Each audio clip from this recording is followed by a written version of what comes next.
Bébé, tu m'aimes? Toi et moi, on se dit tout, non? Si tu me trompais, tu me le dirais? Je veux juste que tu me dises la vérité, et après, tout est pardonné.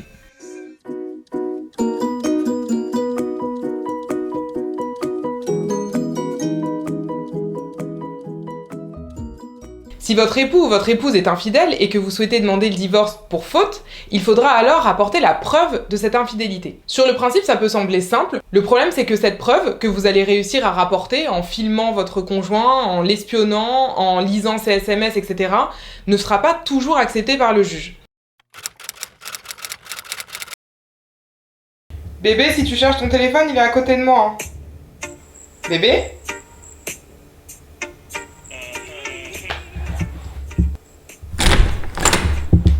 Il est possible de produire des SMS en justice si deux conditions sont réunies. Si vous avez accédé au téléphone en le forçant ou en volant le code, les SMS ne seront pas recevables. Ensuite, si vous voulez que votre preuve puisse valoir quelque chose, il faut absolument que vous le fassiez certifier ou constater par un huissier.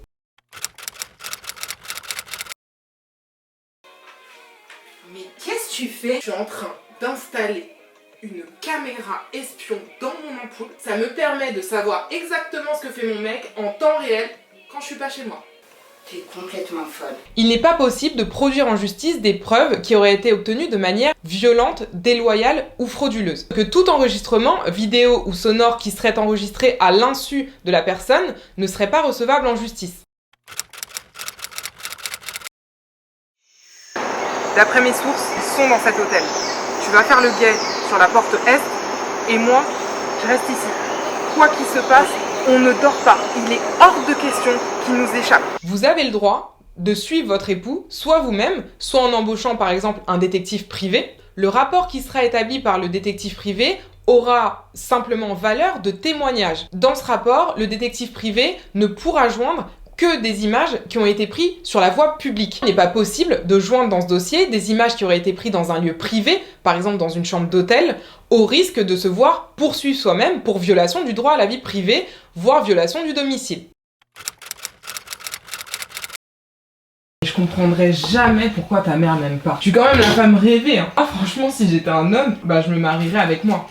Puis qu'est-ce que tu fous avec des mouchoirs dans ta poche?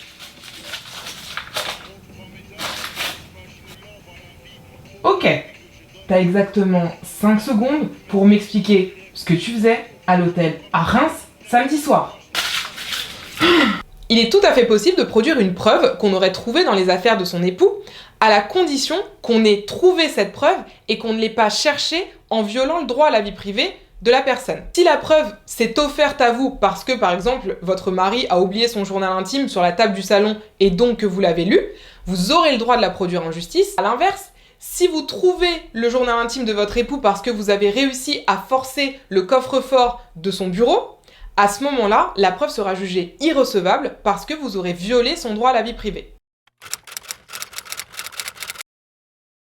J'ai trouvé une solution pour régler ton problème de célibat. On va te créer un profil sur un site de rencontre.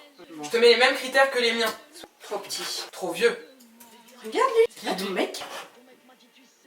Mais si, c'est mon mec!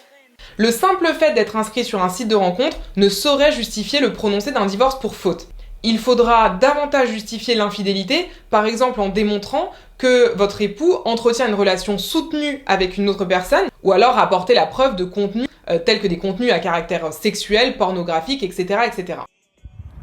Est-ce que je me venge un peu, beaucoup, passionnément, à la folie, ou pas du tout?